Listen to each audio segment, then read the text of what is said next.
আর পারছি না, ব্যথা লাগছে তো রাজ। রাজ ঠাস করে চর বসিয়ে দেয় অধরার গালে। চরটা এতই জোরে ছিল অধরার ঠোঁট কেটে রক্ত গড়িয়ে পড়তে লাগলো। রাজ অধরাকে দেওয়ালের সাথে চেপে ধরে আছে। অধরা ছটফট করছে নিজেকে ছাড়ানোর জন্য আর বলছে, প্লিজ ছেড়ে দাও বলছি। কি করছো এসব? তোমার পায়ে পড়ছে, আমার সর্বনাশ করো না, প্লিজ ছাড়ো। কি চাও তুমি আমার কাছে? আমার সতীত্ব হরণ করো না। অধরা রাজের সাথে পেরে উঠছে না। রাজ জোর করে অধরার শাড়ির আঁচল টেনে হিচড়ে ছিঁড়ে ফেলছে। বাবা মা কোথায়? তোমরা বাঁচাও আমাকে, এই কালপ্রিটটা আমার সাথে অসভ্যতামি করছে। অধরার চিৎকারে ড্রয়িং রুম থেকে সবাই অধরার ঘরের দরজায় এসে দাঁড়ালো। অধরা রাজের পায়ে পড়ছে, তবুও রাজ ছাড়ছে না। রাজ যখন বুঝতে পারলো দরজার সামনে সবাই এসে গেছে, তখন রাজ অধরাকে ছেড়ে দিয়ে বলল, তুমি যদি এখন সবাইকে বলো যে আমি তোমার কোনো ক্ষতি করিনি, শুধু তোমার শাড়ির আঁচল আর জামাটা একটু ছিঁড়েছি, তা কেউ বিলিভ করবে না। কথাটা বলে মুচকি এসে রাজ ঘরের দরজা খুলে দেয়। দরজা খুলতে অধরাকে অর্ধনগ্ন অবস্থায় দেখে রাজের বাবা ঠাস করে রাজের গালে চর বসিয়ে দিয়ে বললেন, এজন্যই তোকে লেখাপড়া শিখিয়েছি। রাজ কোনো কথা না বলে চলে গেল। অধরা দরজা লাগিয়ে কাঁদতে থাকে। রাস্তার স্বপ্নগুলো নষ্ট করে দিল। তার মৃত্যু ছাড়া এখন আর কোনো রাস্তা নেই। কেন এমন করলো? সদ্য কাজলগুলো অধরার চোখের ভ্রু ছেড়ে গাল ছুঁয়ে যাচ্ছে। নতুন কালো পাড়ের নীল শাড়িটা আর আগের মতো নেই। নীল রঙা কাচের চুড়িগুলো ভেঙে টুকরো টুকরো হয়ে গেছে। অধরার স্বপ্নগুলোর মতো এক নিমেষে শেষ হয়ে গেছে সব। মাথার সিল্কি করা চুলগুলো আর আগের মতো নেই। জীবনটা যেন এক কাল বৈশাখী ঝড়ে লন্ড ভন্ড হয়ে গেল। সবাই চুপচাপ বসে আছে, কারো মুখ থেকে কোনো কথা বের হচ্ছে না। মনে হচ্ছে ঝড় থেমে গেলে যে শান্ত অবস্থা বিরাজ করে, সেরকম সবকিছু স্থবির হয়ে আছে। কেউ ভাবতেও পারেনি গোনা করে মেয়ে দেখতে এসে রাজ এমনটা করবে। রাজের বাবা আর অধরের বাবা ছোটবেলা থেকেই বন্ধু, আর তাই রাজ আর অধরের বিয়ের জন্যই আজ কথা হচ্ছিল। এক পর্যায়ে ছেলে মেয়ে আলাদাভাবে কথা বলার জন্য যখন রুমে পাঠানো হয়, তখন রাজ বৃষ্টি ঘটনাটার জন্ম দেয়। অধরার বাবার মরে যেতে ইচ্ছে করছে, সে মুখ দেখাবে কিভাবে সমাজকে? রাজের বাবা এসে অধরের বাবাকে বলল, বন্ধু, আমাকে ক্ষমা করে দে, তোর কাছে ক্ষমা চাওয়ার কোনো উপায়ন্ত নেই। বন্ধু, আমি কি করব? আমার মরা ছাড়া কোনো উপায় নেই। এই মুখ সমাজে দেখাবো কি করে? কাল যখন রাস্তাতে যাব, তখন লোকে বলবে, ওই দেখ ধর্ষিতার বাবা যাচ্ছে। এই বলে অধরের বাবা কেঁদে দিল। রাজের বাবা অধরের বাবাকে জড়িয়ে ধরে বলল, বন্ধু, কান্না করিস না, আজ এই মুহূর্তে রাজ আর অধর আমার বিয়ে হবে। অধরা এই কথা শুনে বলল, কি বলছেন এসব? আমি কি আপনাদের হাতের পুতুল? যা ইচ্ছে তাই করবেন, মন চাইলে খেলবেন, না মন চাইলে ছুঁড়ে ফেলে দিবেন। শোনেন, দরকার হলে গলায় দড়ি দিব, তবু ওই দুশ্চরিত্রটাকে বিয়ে করব না। বাবা, তুমি না করে দাও ওনাকে, আর বাড়ি থেকে বের হয়ে যেতে বলো। মারে চুপ কর। কি তোর বাবার মরা মুখ দেখতে চাস? মারে, তোর কাছে জীবনে কিছু চাইনি। আজ বাবা হয়ে আমার সম্মান তোর কাছে ভিক্ষা চাচ্ছি। পারবি আমার সম্মান রক্ষা করতে? বিয়েটা তুই করে নে। বাবা, তুমি অমন করে বলো না, আমি বিয়ে করব, আয়োজন করো। এদিকে সন্ধ্যায় রাজ আর অধরের বিয়ে হয়ে গেল। অধরা বাসর ঘরে ঢোকার সময় বিষ খেয়ে নিয়েছে। সে চায় না রাজ নামক ধর্ষকদের সাথে সংসার করতে। অধরার খুব কান্না পাচ্ছে। একটা সময় সে রাজকে খুব ভালোবাসতো, কিন্তু যেদিন তার বোন সুইসাইড করলো, আর সুইসাইড করার পর যখন তার বোনের ডায়েরি পড়ে জানতে পারলো সুইসাইডের কারণটা ছিল রাজ, এখনো সে দিনের কথা মনে হলে রাজকে খুন করতে ইচ্ছে করে। কিন্তু সেদিন কাউকে কিছু বলতে পারেনি, আর এখন নিজের বোনের হত্যাকারীকে বিয়ে করতে হলো। এসব ভাবতে ভাবতে চোখ থেকে টুপটাপ বৃষ্টির মতো জল পড়তে লাগে। গল্পের সুবিধার্থে নায়িকার নাম অধরা থেকে জয়া দেওয়া হলো। বাসরাত সবার স্বপ্নের হলেও জয়ার কাছে বাসরাতটা জীবনের কাল রাত মনে হচ্ছে। বাসর ঘরটা তার কাছে মনে হচ্ছে নরক। তার সব স্বপ্নগুলো আজ ফ্যাকাশে, ভাবনাগুলো ধূসর বর্ণ ধারণ করেছে। এসব ভাবতে ভাবতে হঠাৎ দরজায় কড়া নাড়ল। জয়া তাকিয়ে দেখে রাজ রুমের দরজা লাগিয়ে এদিকে আসছে, কিন্তু এখনো বিষে কাজ করছে না কেন? রাজ যদি সত্যি স্বামিত্ব ফলায়? না, ওর মতো একটা দুশ্চরিত্রের সাথে আর যাই হোক ঘর করা যায় না। এদিকে রাজ অধরের কাছে এসে ঘুমটা সরাতে জয়া বালিশের নিচ থেকে টান দিয়ে ছুরি বের করে রাজের গলায় ধরলো। এই জয়া, কি করছো? গলা কেটে যাবে তো। বুঝতে পারছেন? এখন যদি নড়াচড়া করেন তাহলে একদম গলায় চালিয়ে দেব। এতদিন জয়ার কোমল স্বভাবটাই দেখেছেন, এখন থেকে ভয়ঙ্কর রূপটাও দেখবেন। শোনেন, যদি আমার সাথে কিছু করতে আসেন না তাহলে আপনাকে নরকে পাঠিয়ে দেব। আপনি কি ভেবেছেন আপনি বিয়ে করলেই আমাকে পেয়ে যাবেন? না, আমার দেহে প্রাণ থাকতে আপনি আমাকে পাবেন না। জয়া, কি বলছো এসব? আল্লাহ তাআলার পবিত্র কালামকে সাক্ষী রেখে আমরা বিয়ে করেছি। আর বিয়ে একটি পবিত্র বন্ধন, যে বন্ধন শত্রুকেও ভালোবাসতে শেখায়। আর তুমি তো আমাকে ভালোবাসতে। ভালোবাসা? ভালোবাসা আপনার মুখে শোভা পায় না। কি করেছিল আমার বোন আপনাকে? জানেন আপু আপনাকে কতখানি ভালোবাসতো? আর আপনি আমাকে আর আপুকে দুজনকে নিয়েই নোংরামির খেলায় মেতেছিলেন। আমি আপনাকে ঘৃণা করি মিস্টার রাজ। আপনি আর যাই করেন কাউকে ভালোবাসতে পারেন না। জয়া, প্লিজ বিশ্বাস করো, অদিতিয়া আমাকে ভালোবাসতো, কিন্তু আমি তোমাকে ভালোবাসতাম। তুমি ভুল বুঝবে কারণে তোমাকে ওর কথা কিছু বলিনি, কিন্তু সে যে এমন কাজ করবে না বুঝতে পারিনি। বাহ, ভালো তো। তাই বলে আমার আপুকে সুইসাইড করতে বাধ্য করলেন? প্লিজ, আজ আমাদের বাসর রাত, আজকে আপাতত আমার কথা বিশ্বাস করো তুমি। আচ্ছা চলো, আজ দুজনের জীবনে একটা মর্যাদাপূর্ণ রাত, এজন্য 2 রাকাত নফল নামাজ পড়ে নেই। আপনাকে আমি এই জীবনের স্বামী হিসেবে মানতে পারবো না। আর আপনার মন চায় আপনি নামাজ পড়ে নেন। আর শোনেন, আপনি যদি স্বামীর অধিকার নিতে আসেন তাহলে নিজেকে শেষ করে দেব। জয়া মনে মনে ভাবছে বিষ এখনো কাজ করছে না কেন। তিনি কি বিষ দিল তাহলে? কাল বাসায় গিয়ে তারপর দেখবেন নকল বিষ দেওয়ার পরিণাম। রাজ জয়াকে আর কিছু বলল না। জয়ার পাশ থেকে বালিশ নেওয়ার সময় বলল, জানো জয়া, আমি তোমাকেই ভালোবাসি। আমি জানি আমি তোমার কাছে ঘৃণার পাত্র ছাড়া আর কেউ নই। তোমাকে এভাবে বিয়ে করা ছাড়া আমার কোনো পথ খোলা ছিল না। যদি পারো দিনের ঘটনার জন্য ক্ষমা করে দিও। আর একটা অনুরোধ, স্বামী হিসেবে নয়, শত্রু হিসেবেই নিও। আমাদের জন্য যেন আমাদের পরিবারের কেউ কষ্ট না পায়, তারা যেন বুঝতে না পারে কোনো কিছু। আচ্ছা ঠিক আছে। আরেকটা কথা, তুমি যেটা বিষ ভেবে খেয়েছো সেটা বিষ ছিল না, আমি বিষের বোতল পাল্টে দিয়েছিলাম। আপনাকে তো আমি, আপনার জন্য কি আমি মরতেও পারবো না? না, পারবে না, কারণ আমার জীবনটাই যে তুমি। আমার প্রতিটা শ্বাস প্রশ্বাস জুড়ে শুধু তুমিই রয়েছো। জয়া কিছু বলছে না। আজকের রাতটা নিয়ে তার কত স্বপ্ন ছিল, আর প্রতিটা স্বপ্ন রাজকে ঘিরেই ছিল। কিন্তু রাজ তার ভালোবাসার সাথে বেইমানি করেছে। যে বোন মায়ের মতো আগলে রাখতো সে বোনকে হারিয়েছে রাজ নামক নরপশুর জন্য। আর যাই হোক, এমন মানুষের সাথে সংসার করা যায় না। এদিকে পরের দিন সকালে রাজ ঘুম থেকে উঠে দেখে জয়া রুমে নেই। রাজ তাড়াহুড়ো করে বিছানা গুছিয়ে নেয়। কিছুক্ষণ পর রাজের ভাবি আসে। কি গো দেব সাহেব, বিড়াল কেমন মারলে? ভাবি, তুমিও না? হ্যাঁ, তলে তলে এত কিছু আমি বললেই দোষ। বিয়ে করার জন্য এত কিছু বললে, আর বিড়াল মারার কথা শুনে মনে হচ্ছে ভাজা মাছ উল্টে খেতে জানো না। যাও ফ্রেশ হয়ে খেতে আসো। রাজ শাওয়ার নেওয়ার জন্য বাথরুমের দরজা ধাক্কা দিতে দরজা খুলে যায়। রাজ ভেতরে ঢুকতেই শক খায়। জয়া শাওয়ার নিয়ে শরীরে তাওয়াল পেঁচাচ্ছে। জয়া রাজকে দেখে চিৎকার দিয়ে ওঠে। জয়া খেয়াল করেনি সে তার টাওয়ার গায়ের সাথে ঠিকমতো জড়াতেই পারেনি। তার আগে রাজ ভেতরে এসে গেছে। জয়া আবার যখন চিৎকার দিতে যাবে ঠিক সেই মুহূর্তে জয়ার টাওয়াল খুলে যায়। রাজ জয়াকে জড়িয়ে ধরে মুখটা চেপে ধরে, কানের কাছে মুখ নিয়ে পড়ল, ওগো, টাওয়েলটা তো জড়াতেই পারো না, কিন্তু বাথরুমের দরজাটা তো লাগাতে পারো। এটা তোমার বাসা না, এখানে ভাইয়া আছে, বাবা আছে, যদি অন্য কেউ এসে যেত। জয়া নিজেকে রাজের কাছ থেকে ছাড়ানোর চেষ্টা করছে। রাজা এক হাতে বাথরুমের দরজা লাগিয়ে দেয়। বাইরে থেকে রাজের ভাবি বাথরুমের দরজা নক করে বলে, জয়া চিৎকার দিলে কেন? ভেতরে কি হয়েছে? জয়া নিজেকে রাজের কাছ থেকে ছাড়িয়ে নিজের দিকে তাকিয়ে দেখে তাওয়াল নিচে পড়ে আছে। শরীরে কোনো কাপড় নেই। জয়া নিজের হাতে তার চোখ দুটো ধরে ফেলে।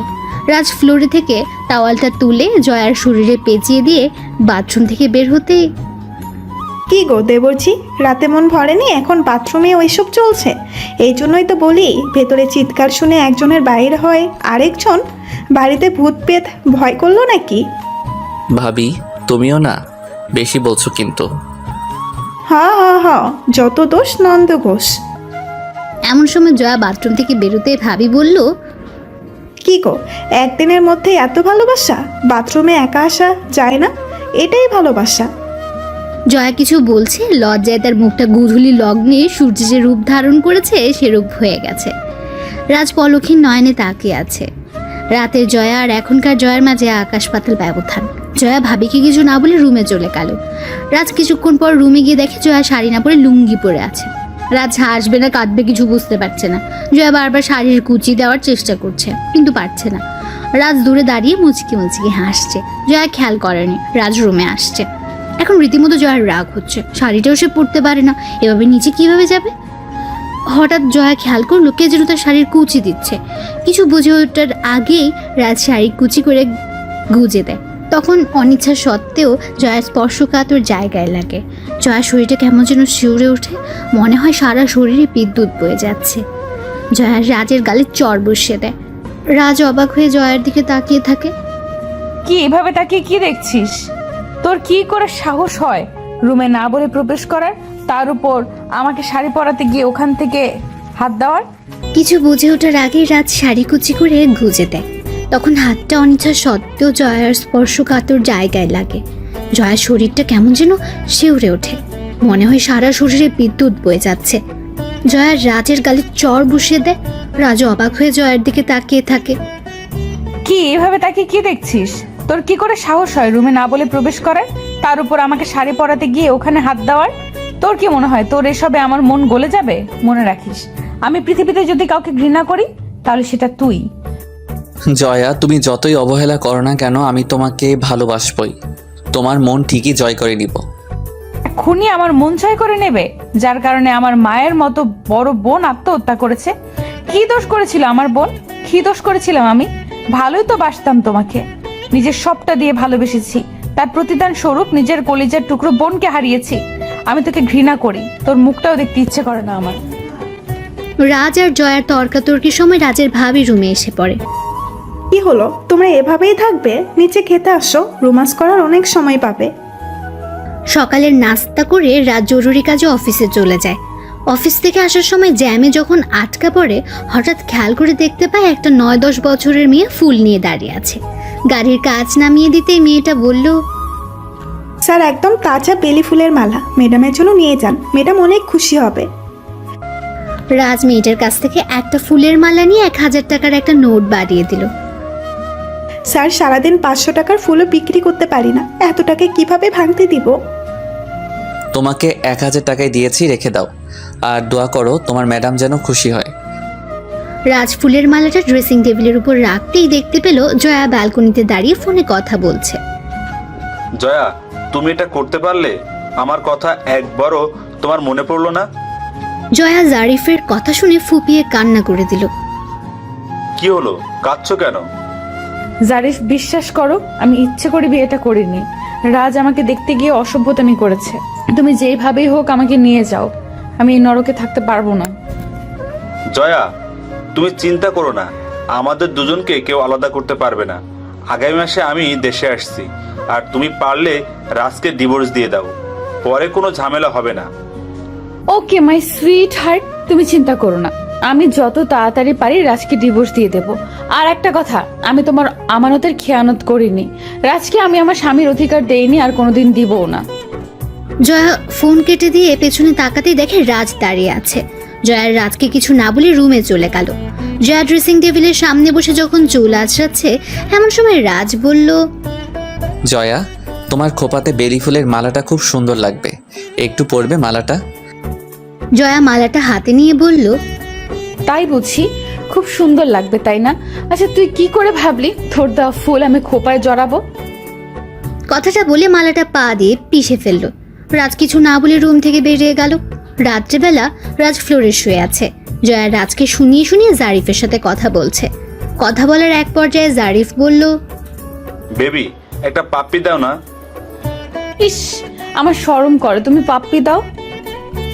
জয়ার প্রতিটা কথা যেন রাজের বুকে তীরের মতো এসে বিচ্ছে। জ্যৈষ্ঠের আকাশটা যেন আষাঢ়ে দখল করে নিয়েছে। এই বুঝি মুষলধারে বৃষ্টি নামবে। জয়ার কথাগুলো রাজ সহ্য করতে পারছে না, তাই জয়াকে বলল, আমার বাড়িতে অন্য পুরুষের সাথে কথা বলা চলবে না। আর মনে রেখো, তুমি আমার স্ত্রী। তুমি মানো বা না মানো সেটা তোমার বিষয়। কিসের স্ত্রী? জোর করে বিয়ে করলে স্ত্রী হয়ে যায়? 3বার কবুল বললেই কি শরীর ভোগ করার লাইসেন্স পাওয়া যায়? শোন, আমি ডিভোর্স চাই। তুই যদি সত্যি আমাকে ভালোবাসিস, সে ভালোবাসার কসম তুই আমাকে ডিভোর্স দিবি। জয়া, এসব কি বলছো তুমি? ডিভোর্স? হ্যাঁ, ডিভোর্স। সামনের মাসে জারিফ আসবে, জারিফ এসে আমাকে বিয়ে করবে। রাজ কি বলবে তার ভাষাই খুঁজে পাচ্ছে না। যে জয়া তাকে কলিজা ছাড়া ডাকতো না, সে তার কাছে ডিভোর্স চাচ্ছে। সময় মানুষকে কত ভাবেই না পরিবর্তন করে দেয়। এদিকে দেখতে দেখতে প্রায় মাস চলে গেল। এখন রাজ আর জয়া নতুন অফিসের জন্য ঢাকায় থাকে। দুজনে একসাথে থাকলেও এতদিনে রাজ জয়াকে একটা দিনের জন্য কাছে পায়নি। প্রতিদিনের মতো রাজ অফিস থেকে আসার সময় কিছু না কিছু জয়ার জন্য ঠিকই নিয়ে আসবে। জয়া এ নিয়ে রাজকে নানাভাবে অপমান করবে, কিন্তু রাজের কোনো অভিযোগ নেই জয়ার প্রতি, কারণ রাজ জয়াকে ভালোবাসে। প্রতিদিনের মতো আজও রাজ অফিসে চলে যায়। রাজ অফিসে চলে যাওয়ার সাথে সাথে জয়ার নাম্বারে একটা মেসেজ আসলো, দরজাটা খুলো তো। জয়া দরজা খুলতে চমকে গেল। জারিফ, তুমি? কেমন দিলাম সারপ্রাইজ? আমি বিশ্বাসই করতে পারছি না আমার জারিফ দেশে এসেছে। দুজনের চোখেই আনন্দ অশ্রু। জয়া আর জারিফের এই প্রথম সামনাসামনি দেখা হলো। জারিফ জয়ার কাছে রাজের বিষয়ে সবকিছু শুনে বলল, তুমি চিন্তা করো না, আমরা খুব শীঘ্রই বিয়ে করতে যাচ্ছি। তুমি শুধু রাজের থেকে ডিভোর্সটা নাও, আর আজ আমি আসি। জারিফ চলে যাওয়ার কিছুক্ষণ পর রাজ বাসায় প্রবেশ করে বুঝতে পারছে জয়া আজ ভীষণ খুশি। কিন্তু কেন? রাত্রে জয়া জারিফের সাথে বিয়ে নিয়ে কথা বলছে, তখন রাজ বুঝতে পারলো জারিফ দেশে এসেছে। জারিফের আসার কথা শুনে রাজের বুকের ভেতরটা কেমন যেন করছে, মনে হচ্ছে প্রিয় বস্তুটা হারিয়ে ফেলতে যাচ্ছে। এদিকে জয়া জারিফের সাথে কথা শেষ করে রাজকে বলল, রাজ, কালকে আমি ডিভোর্স চাই। সরি, আমি তোমাকে ডিভোর্স দিতে পারবো না, তবে একটা শর্তে ডিভোর্স দিতে পারি। কি শর্ত বলো? আগামী 7 দিন তুমি আমার স্ত্রীর মতো হয়ে থাকবে, যা বলবো তাই করবে, ভয় পেও না, স্বামীর অধিকার চাইবো না, আর কোনোদিন তোমার সামনে এই মুখ নিয়ে দাঁড়াবো না। আর হ্যাঁ, আজ অফিস থেকে আসার সময় ডিভোর্স লেটার নিয়ে এসেছি, 7 দিন পর সই করে দিব। এখন বলো, তুমি শর্তে রাজি কিনা? আচ্ছা, আমি তোমার শর্তে রাজি। তাহলে কাল সকাল থেকে 7 দিন শুরু। আচ্ছা, তবে আবারও বলে দিচ্ছি, স্বামীর অধিকার তুমি কখনো পাবে না আমার থেকে। রাজ মুচকি হেসে বলল, চিন্তা করো না, ওসব কিছু করব না, এখন ঘুমিয়ে যাও। ফজরের আজানের সময় রাজ জয়াকে ডেকে দিতে জয়া বলল, আমি নামাজ পড়বো না, আমাকে ঘুমাতে দাও। কেন শুধু শুধু বিরক্ত করো? জয়া, ভুলে যেও না, এই 7 দিন আমার কথা মতো চলবে। যাও, অজু করে আসো। রাজ জয়াকে উজু করতে পাঠিয়ে দিয়ে নিজে উজু করে নামাজ পড়ে নিল। সকালে জয়া যখন রান্না করছে তখন রাজ জয়ার সাথে থেকে হেল্প করলো। অনিচ্ছা সত্ত্বেও জয়া এসব সহ্য করে যাচ্ছে আর মনে মনে ভাবছে 7 দিনই তো। এদিকে প্রতিদিনের মতো রাজা আজকেও অফিস থেকে আসার সময় বেলি ফুলের মালা নিয়ে এসে নিজ হাতে জয়ার খোপায় পরিয়ে দেয়। জয়া না করতে পারেনি। রাতে জয়া আর রাজ ডিনার করতে বসেছে। রাজ খেয়াল করলো জয়া খাচ্ছে না। এই, তুমি খাচ্ছ না কেন? হাত কেটে গেছে দুপুরে ফল কাটতে গিয়ে। ও আচ্ছা, তাই বুঝি। আচ্ছা, হা করো। না, আমি খেতে পারবো, আপনার খাইয়ে দিতে হবে না। এর 7 দিন কোনো কৈফিয়ত শুনতে চাই না, হা করো। জয়া রাজের দিকে চেয়ে আছে এক দৃষ্টিতে আর খাবার খাচ্ছে। 3 দিন খুব ভালোই কাটলো। তৃতীয় দিন রাজা অফিসে এমন সময় বৃষ্টি নামলো। জয়া ছোটবেলা থেকেই বৃষ্টি পাগল। বৃষ্টি শুরু হলে জয়া ছাদে গিয়ে ভিজতে লাগে। প্রায় ঘন্টা খানেক ভেজার পর রুমে এসে কাপড় চেঞ্জ করতে কাঁপুনি দিয়ে জ্বর এসে যায়। রাজ বাসায় এসে দেখে জয়া বিছানায় শুয়ে আছে। জয়াকে 2বার ডাক দিতেও যখন বিছানা থেকে উঠছিল না তখন মাথায় হাত দিয়ে দেখে জ্বরে গা পুড়ে যাচ্ছে। রাজ কি করবে বুঝতে পারছে না। কিছুক্ষণ জলপট্টি দিয়ে দেখলো জ্বর কমছে না, তাই আর দেরি না করে রাতে হসপিটালে নিয়ে গেল। হসপিটালে 2 দিন রাত জয়ার পাশেই থাকলো। 3টা দিন এক মুহূর্তের জন্য রাত জয়ার চোখের আড়াল হয়নি। জয়াকে খাইয়ে দেওয়া থেকে শুরু করে মেডিসিন দেওয়া সব করেছে। 2 দিন পর হসপিটাল থেকে বাড়ি ফিরে আসলো। বাড়ি ফেরার পর রাজ জয়াকে রান্না করতে দেয়নি। এদিকে রাজ রান্না করতে গিয়ে তার হাত পুড়ে ফেলে। এর আগে কোনোদিন তো রান্না করেনি, সেই জন্য। দুপুরে রাজ যখন জয়াকে খাইয়ে দিতে যায় তখন জয়া খেয়াল করে রাজের ডান হাতে ফোসকা পড়েছে অনেকগুলো। রাজকে জিজ্ঞেস করতেই বলে, ওই একটুখানি হাত তেলের ছিটা লেগেছিল। তুমি কিছু ভেবো না, ঠিক হয়ে যাবে। আর হ্যাঁ, তুমি তো গোসল করনি। আমি পানি তুলে কাপড় রেখে আসছি, তুমি গোসল করে আসো। ঠিক মতো গোসল না করলে তো শরীর আরও খারাপ লাগবে। জয়া গোসল করে বের হতেই রাজ বিছানায় বসে জয়ার মাথার চুল আঁচড়ে তেল লাগিয়ে দিল। জয়ার এসব সহ্য হয় না, কিন্তু সহ্য করা ছাড়া এই মুহূর্তে কোনো উপায় নেই। আর কয়েকটা দিনই তো মাত্র, আর বাকি 2 দিন। জয়া এখন সম্পূর্ণ সুস্থ। এদিকে জয়ার দিনগুলো যেন যাচ্ছেই না। আর মাত্র 2টি দিন, তারপরই সে জারিফকে পেতে যাচ্ছে। কিন্তু এই 2টি দিন জয়ার কাছে 2 মাসের সমান লাগছে। দেখতে দেখতে 6 দিন চলে গেল। আজকের রাতটা পেরোলেই কাল সকালে অপেক্ষার 7 দিন পূর্ণ হবে। রাত জয়ার মাথায় হাত বোলাচ্ছে। জয়ার বড্ড রাগ হচ্ছে, তবুও কিছু বলছে না। সে নতুন সকালের নতুন একটা সুন্দর ভোরের আশা করছে, যে ভোরে থাকবে না কোনো খুনির ছায়া। এদিকে রাত জয়ার মাথায় হাত বোলাতে বোলাতে বলল, জয়া, সত্যি কি জারিফ আমার চেয়ে তোমাকে বেশি ভালোবাসে? রাজ দেখলো জয়া ঘুমিয়ে গেছে। চাঁদের আলো জানালার কাঁচ ভেদ করে জয়ার মুখে পড়ছে। এমনিতেই রূপকথার রাজকুমারের মতো দেখতে জয়া, চাঁদের আলোতে আরো বেশি সুন্দর লাগছে। রাজের মন চাচ্ছে জয়ার কপালের চুলগুলো সরিয়ে তার কপালে চুমু এঁকে দিতে, কিন্তু না। এদিকে জয়ার মাঝরাতে কারো কান্না শুনে ঘুম ভেঙে যায়। জয়া বুঝতে পারলো পাশের রুমে কে যেন কাঁদছে। তাড়াহুড়ো করে ঘুম থেকে উঠে পাশের রুমে উকি দিতে দেখে রাত জায়নামাজে বসে মোনাজাত ধরে কান্না করছে আর কি যেন বলছে। জয়া একটু মনোযোগ দিয়ে শুনতে পেল রাজ বলছে, হে আল্লাহ, রাত্রি যতই গভীর হয় ততই তোমার দরজা বান্দার জন্য উন্মুক্ত হয়। তুমি না শেষ রাতে বান্দার ফরিয়াদ শোনার জন্য শেষ আসমানে আসো। ও আল্লাহ, আমি আমার প্রিয়তমা স্ত্রীকে তোমার পথে আনার জন্য চেষ্টা করেছি। হেদায়েত দানের মালিক তুমি। আমি আমার কর্মের জন্য তোমার কাছে তওবা করছি। ও আমার আল্লাহ, তুমি জয়াকে আমার জন্য কবুল করে নাও। তুমি তো জানো কতটা ভালোবাসি আমি তাকে। তুমি তো সত্যিটাও জানো। ও আল্লাহ, জয়াকে আমার করে দাও। জয়ার কাছে রাজের কান্না অসহ্য লাগছে, তাই তাড়াতাড়ি বিছানায় গিয়ে শুয়ে পড়ল। রাত সারা রাত ওভাবে কাটিয়ে দিল। সকালবেলা ভোরের আলো পড়তে জয়ার ঘুম ভেঙে যায়। ঘুম ভাঙতেই তার খুব খুশি লাগে, আজ থেকে সে মুক্ত। কিন্তু কোথাও রাজকে দেখতে পাচ্ছে না। রাজকে তাকে ডিভোর্স দেবে না? হঠাৎ খেয়াল করলো টেবিলের উপর ডিভোর্স পেপার, তার পাশেই একটা চিরকুট। জয়া দেখলো ডিভোর্স পেপারে রাজ সাইন করে দিয়েছে। সাইনটা দেখে ঈদের চাঁদ দেখার মতো আনন্দ হচ্ছে তার। ডিভোর্স লেটারের পাশে থাকা চিরকুট খুলে পড়তে শুরু করলো। তোমাকে কি বলে সম্বোধন করব সে ভাষা আমার জানা নেই। আজ থেকে তোমার প্রতি আমার কোনো অধিকার রইল না। আজ থেকে তুমি মুক্ত। তুমি তো এটাই চেয়েছিলে। আজকের পর থেকে আর কেউ বেলি ফুলের মালা নিয়ে এসে তোমাকে বলবে না ভালোবাসি, বলবে না তোমাকে নীল শাড়িতে অনেক সুন্দর লাগে, আর কেউ তোমাকে জোর করে খাইয়ে দিবে না, আর কেউ হয়তো তোমার জন্য হাত পুড়ে রান্না করবে না, বলবে না নামাজ পড়তে। জানো, খুব করে চেয়েছিলাম জান্নাতে তোমাকে নিয়ে একসাথে থাকতে। জানি তোমার রাত্রে উঠতে কষ্ট হতো, তারপরও 7টা দিন 5 ওয়াক্ত নামাজ পড়ানোর চেষ্টা করেছি। জানো জয়া, আমি তোমাকে অনেক ভালোবাসতাম। তুমি যতক্ষণ আমার পাশে থাকতে মনে হতো পুরো পৃথিবীটাই আমার পাশে। কিন্তু আমি এই জিনিসটা বুঝতাম না, জোর করে ভালোবাসা হয় না। তুমি তো আমাকে ভালোবাসতে, একটা সময় কলিজা ছাড়া ডাকতেই না। কিন্তু আজ বুঝতে পারলাম তুমি আমাকে ঘৃণা করো, প্রচণ্ড ঘৃণা করো। আমাকে ক্ষমা করে দিও জোর করে তোমাকে বিয়ে করার জন্য। আর হ্যাঁ, আজকের পর থেকে বিরক্তিটা আর কোনোদিন তোমার সামনে আসবে না। ভালো থেকো। আর হ্যাঁ, তুমি না বলেছিলে কবুল কবুল কবুল 3 বার বললে বিয়ে হয় না? তুমি হয়তো ভুলে গেছো, বিয়ে হয় আল্লাহর পবিত্র কালাম পড়ে, আর পবিত্র কালামের একটা বন্ধন থাকে। এই বন্ধনটাই একদিন তোমাকে খুব করে কাঁদাবে।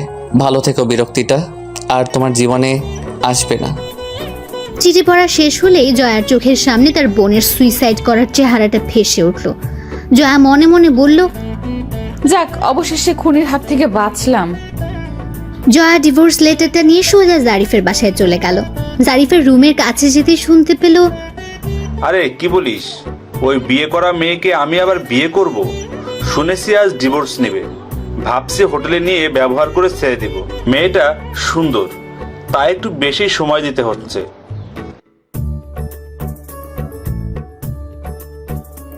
আরে তোরাও আসিস, আগে আমি যাব তারপর তোরা, আর হোটেল বুক করার টাকা কিন্তু তুই দিবি। জারিফের কথা শুনে জয়ার পায়ের তলার মাটি সরে যাচ্ছে। জারিফ তাকে নয়, তার শরীরটাকে ভালোবাসে। জয়া জারিফের সাথে কথা না বলে তার বাসা থেকে বের হয়ে যায়। বাসা থেকে বের হতে ফোনটা ক্রিং ক্রিং করে বেজে ওঠে। ফোন রিসিভ করতে ওপাশ থেকে একটা মেয়ে বলল, আপু আপনি একটু ইবনে সিনা হসপিটালে দেখা করেন। জয়া হসপিটালে গেলে নার্স একটা রোগীর সামনে নিয়ে যায়। বিছানায় শুয়ে আছে, মুখে অক্সিজেন মাস্ক থাকা সত্ত্বেও লোকটাকে চিনতে ভুল হয় না জয়ার। এটা আপুর ফ্রেন্ড হাবিব। জয়াকে দেখে হাবিব বলল, আমি আর বাঁচবো না হয়তো, তাই সত্যিটা বলে যেতে চাই। তোমার আপু সুইসাইড করেনি, আমি ধর্ষণ করে মেরেছি। জয়া হসপিটালে গেলে নার্স একটা রোগীর সামনে নিয়ে যায়। বিছানায় শুয়ে আছে, মুখে অক্সিজেন মাস্ক থাকা সত্ত্বেও লোকটাকে চিনতে ভুল হয় না জয়ার। এটা আপুর ফ্রেন্ড হাবিব। জয়াকে দেখে হাবিব বলল, আমি আর বাঁচবো না হয়তো, তাই সত্যটা বলে যেতে চাই। তোমার আপু সুসাইড করেনি, আমি ধর্ষণ করে মেরেছি। কি বলছেন এসব? আপু যে সুইসাইড নোট লিখেছিল, রাজ যদি তাকে ভালো না বাসে তাহলে সে সুইসাইড করবে, আর আপু তাই করেছিল। হ্যাঁ, সুসাইড নোট লিখেছিল, কিন্তু সেটা মিথ্যা ছিল। আমি জানতাম অদিতিয়া রাজকে নিজের থেকে বেশি ভালোবাসতো, তাই আমি ওর সাথে প্ল্যান করে বলি রাজকে সুসাইডের হুমকি দিয়ে চিরকুট লিখে সুসাইড করার অভিনয় করবি, তখন দেখবি রাজ সত্যি তোকে ভালোবাসবে। অদিতিয়া সরল মনে রাজি হয়ে যায় আর সুসাইড নোট লিখে ফেলে, আর তখনই অদিতিয়াকে ধর্ষণ করে মেরে ফেলি, যেন রাজ ফেঁসে যায়। কিন্তু তুমি সুসাইড নোট পুলিশের কাছে দাওনি।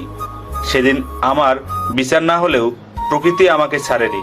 হসপিটালে এসে মৃত্যুর প্রহর গুনছি, শরীরে মরণব্যাধি ক্যান্সার বাসা বেঁধেছে। হাবিবার কথা শেষ করতে পারল না। কথা বলতে বলতে সে মারা গেল। এদিকে জয়ার সামনে সত্যিটা দিনের আলোর মতো পরিষ্কার। রাজ ফুলের মতো নিষ্পাপ। এতটা ভালোবাসার পরও রাজকে জয়া চিনতে পারল না। নিজের প্রতি নিজেরই ঘৃণা লাগছে। হসপিটালের বেঞ্চে জয়া বসে পড়ল। চোখের পানি টলমল করছে। খুব সুন্দর করে সেজেছিল আজ জারিফের জন্য। কালো পাড়ের নীল শাড়ি, খোপায় বেলি ফুলের মালা, কপালে ছোট্ট করে বিন্দুর মতো কালো টিপ, নয়না চোখ জুড়ে শুরু করে কাজল দিয়েছিল সে। কিন্তু সে কাজলগুলো মনে হয় আর ধরে রাখতে পারবে না। হসপিটালের বেঞ্চে বসে বসে রাজের কথা ভাবছে। এমন সময় একটা নার্স বলল, আপু আপনি কেমন আছেন? আলহামদুলিল্লাহ ভালো, আপনি? জি ভালো। আপু কয়েকদিন আগে আপনি আসছিলেন না জ্বর নিয়ে এই হসপিটালে? হ্যাঁ আপু, কেন, কি হয়েছে? কিছু না আপু। আপু আপনার হাজবেন্ড আসেনি? না, ওই আজ বাসায়। আপু একটা কথা বলি। হ্যাঁ বলো। আপু আপনি কি এমন ভালো কাজ করছেন যার জন্য এমন স্বামী পেয়েছেন? কি বলছো আপু?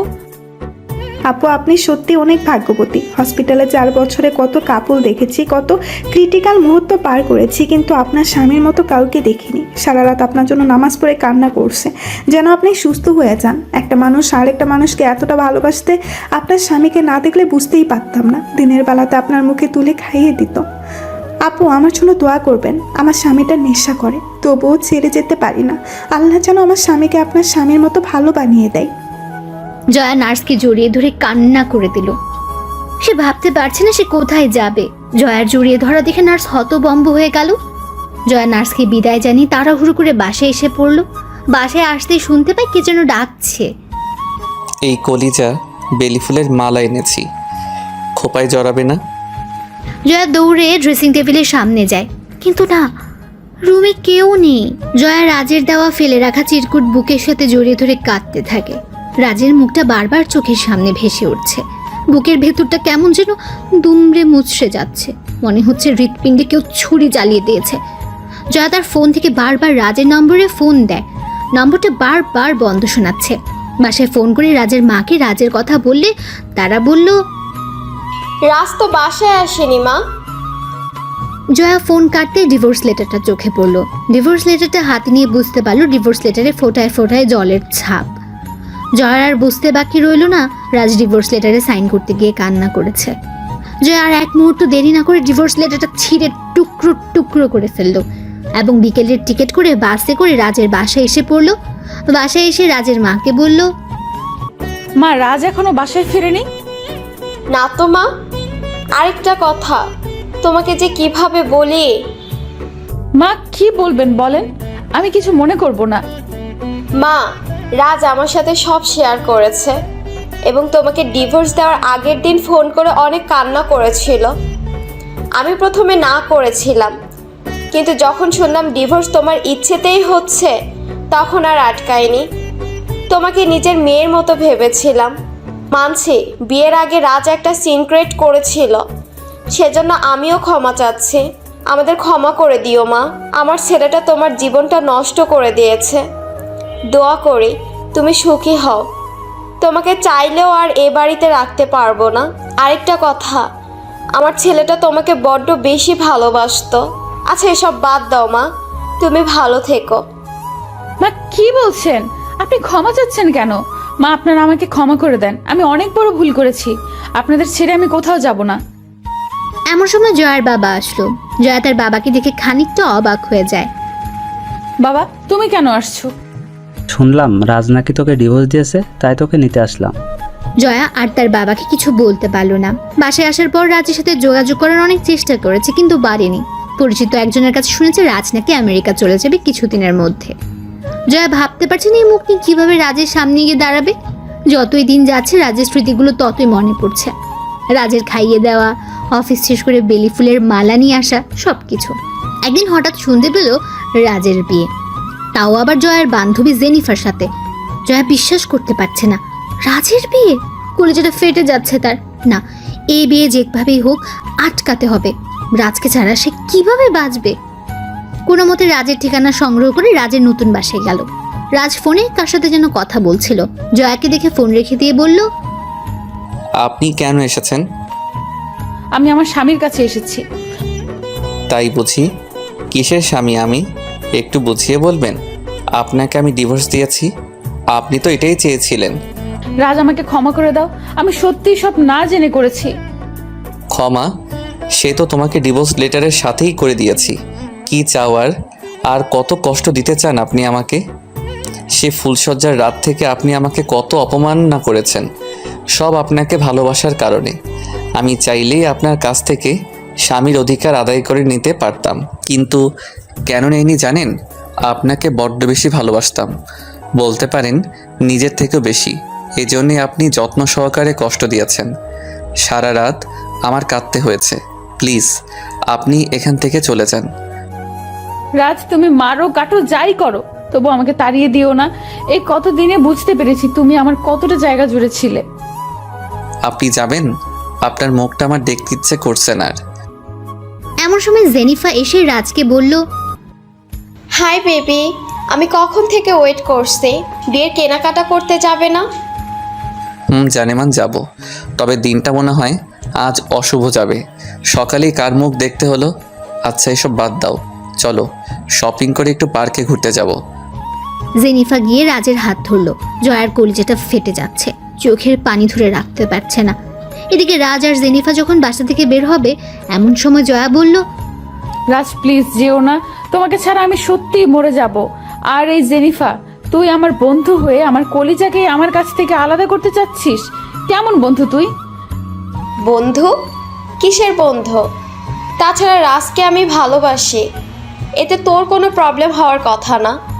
তুই তো রাজকে ডিভোর্স দিয়েছিস, এখন কেন আসছিস আমাদের মাঝে? তোকে যেন নেক্সট টাইম রাজের সামনে না দেখি। জয়া এবার জেনিফার সামনে রাজের দুপা ঝাপটে ধরে বলল, রাজ আমাকে ছেড়ে যেও না, তুমি যা বলবে তাই করব। তোমার বাসার কাজের মেয়ে করেই রেখে দিও, তবু আমাকে তাড়িয়ে দিও না। জয়া এসব কি করছো? পা ছাড়ো প্লিজ। না, পা ছাড়বো না। তুমি যতক্ষণ পর্যন্ত আমাকে ক্ষমা না করবে আমি ততক্ষণ পর্যন্ত তোমার পা ছাড়বো না। জয়া এসব কি হচ্ছে? আমি জেনিফারে কথা দিয়েছি তাকেই বিয়ে করব। আমার এখন আর কিছু করার নেই। এছাড়া তুমি ডিভোর্স চেয়েছিলে, তখন যা হয়েছিল তোমার ইচ্ছাতেই হয়েছিল, এখন যা হবে আমার ইচ্ছাতেই হোক। রাজ প্লিজ আমাকে ছেড়ে যেও না, আমি তোমাকে ছাড়া বাঁচবো না, সত্যি মরে যাব। জয়া প্লিজ পা ছাড়ো। আর একটা কথা, তুমি আর আমাদের মাঝে এসো না। যদি কখন আমার সামনে এসো তাহলে আমার মরা মুখ দেখবে। কথাটা বলে রাজ চলে গেল। জয়া শুধু রাজের চলে যাওয়ার দিকে তাকিয়েছিল পলক্ষীনভাবে। এদিকে জয়া বাসায় গিয়ে আর ঘুমাতে পারল না। বারবার রাজের মুখটা তার চোখের সামনে ভেসে উঠছে। রাজের সাথে কাটানো বিরক্তিকর সেই স্মৃতিগুলো আজ বড্ড বেশি মিস করছে। চোখ থেকে জল গড়িয়ে পড়ছে। জয়া রাজকে ছাড়া কিছুই ভাবতে পারছে না। দেখতে দেখতে রাজ আর জেনিফার বিয়ের দিন ঠিক হয়ে যায়। জেনিফার জয়াকে ফোনে খবরটা দেয়। রাজ আর জেনিফার বিয়ের আগের দিন জয়া সারা রাত কান্না করে। শেষ রাতে আর সহ্য করতে না পেরে অনেকগুলো স্লিপিং পিল খেয়ে নেয় আর রাজের ছবিটা বুকে নিয়ে ঘুমিয়ে যায়। সকালবেলা জয়ার মা দরজা খোলা দেখে জয়ার রুমে এসে দেখে জয়া ফ্লোরে পড়ে আছে। তাড়াতাড়ি হসপিটালে নিয়ে জয়াকে এমার্জেন্সি বিভাগে অ্যাডমিট করে জয়ার বাবা রাজকে ফোন করে সব কিছু বলেন। রাজকে যখন জয়ার বাবা ফোন করে, রাজ তখন ফ্লাইটের অপেক্ষা করছে। সে স্থির করেছে আমেরিকা চলে যাবে, কিন্তু ফোন পেয়ে সরাসরি হসপিটালে এসে পড়ে। সাথে জেনিফারই ফোন দেয়। রাজ হসপিটালে আসতেই জয়ার বাবা রাজকে জড়িয়ে ধরে কান্না করে দিয়ে বলেন, বাবা রাজ, আমি জানি আমার মেয়েটা ভুল করেছে, তুমি ওকে ক্ষমা করে দাও। আমার একটা মাত্রই মেয়ে, ওকে ছাড়া আমরা বাঁচবো কীভাবে? বাবা চিন্তা করবেন না আপনি, আমি দেখছি কি করা যায়। এমন সময় নার্স এসে বলল, পেশেন্টকে জ্ঞান ফিরেছে, বেডে দেওয়া হয়েছে, আপনারা দেখা করতে পারেন। সবাইকে দেখে রাজ একতলায় জয়ার ক্যাবিনে গেল। জয়া রাজের আসার শব্দ পেয়ে ওপাশ ঘুরে শুয়ে পড়ল। রাজ জয়ার পাশে বসে মাথায় হাত বুলাতে বুলাতে বলল, কেন মরতে গিয়েছিলে? তোমার কিছু হয়ে গেলে আমি কিভাবে বাঁচবো? তোমার না জেনিফা আছে, আজ না ওকে বিয়ে করার কথা। আমি পারবো না এসব সহ্য করতে, তাই মৃত্যুকেই বেছে নিয়েছি। আরেকবার বাজে কথা বললে সত্যি সত্যি জেনিফারে বিয়ে করে নিব। মানে কিছুই না, আমি আর জেনিফা প্ল্যান করছিলাম যেন তুমি বুঝতে পারো ভুলটা। আমি আজ আমেরিকা চলে যেতাম, কিন্তু তোমার পাগলামিতে আর যেতে পারলাম কোথায়? আমাকে ছেড়ে তুমি যদি আবার কোথাও যাও, আমি সত্যিই মরে যাব। সিসি কি বলো? তুমি মরে গেলে ফুলসজ্জা করবো কার সাথে? এখনো তো অনেক কিছুই বাকি। যা দুষ্টু, শরম করে না বুঝি আমার? তাই বুঝি, তাহলে জেনিফার কাছে যাই। কথাটা শেষ করার আগে জয়া রাজকে শক্ত করে জড়িয়ে ধরে বলল, তোমাকে এ বুক থেকে মৃত্যু ছাড়ার কেউ আলাদা করতে পারবে না। তুমি যে গধূলি বেলার রাজকুমার, আমার বড্ড বেশি ভালোবাসি।